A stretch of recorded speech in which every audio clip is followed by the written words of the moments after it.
কইছে নিশি দিয়ে একালে বরে আইস না কলো আতা সময় আইও আমি 7টা হইতে এবারে মনে বাড়াইছে গাড়ি পাই না আতি আইছে নাই পারে মনে আচ্ছা আচ্ছা আমি তো আদু বেটা কুমোর বেটা লইয়া হে আমি কইছে আমি একলা পারবে না ওই মাኛনে আইত কইছে মিস্ত্রি পারবো না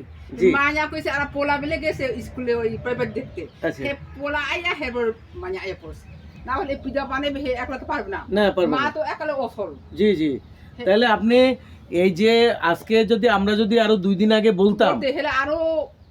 এতাল পিঠা প্রথমতে পিঠা আরো কয়েক পদ বানতে পারতে পিঠা বানাতে বেশি খাওয়াছে এবং তরকারি আরো বেশি রান্না করতে তো এই যে আপনাদের জন্য এত কিছু করলেন এরপর আর কেমনে আর বেশি হয় এটাই তো খাইতে পারছি না খাইতে পারছ না এই তো অনেক হয়ে গেছে মায়া তো বলতে আছে শালংগুলা ভালো হইছে নাকি না অনেক সুন্দর হইছে তাড়াহুড়া আপনাদের খাবার খেয়ে আমি মুগ্ধ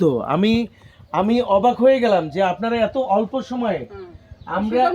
এত অল্প সময় এত সুন্দর খাবার কিভাবে তৈরি করলেন আপনি যখন আইছ না হেগাই তো মন আয় না বাজার কোনে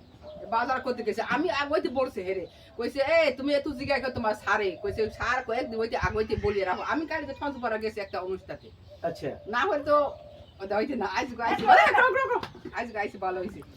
এইজন্য আমি কইছি আরো শালং কয়েক তো পত্র আনবে হেরা পাবে এরপর কি শালুন আনবে আপনি আজকে কি রান্না করছে নাপি ভর্তা নাপি ঝোল তারপরে হচ্ছে মাছ একটা ফ্রাই তারপরে মাছ একটা ঝোল তারপরে মুরগি তারপরে হচ্ছে বকফুল পাতা তারপরে হচ্ছে নাপি ভর্তা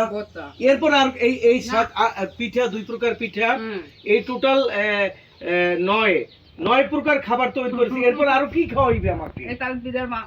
না অনেক খাওয়াইনি হচ্ছে এটার বিদা হইলে একালে কিছু দেরি লাগে পাতা দোয়া লাগে তেল মাহা লাগে হেতে এটার বিদা দোকা পাতা তো জঙ্গলি আছে জঙ্গলে পাতা জি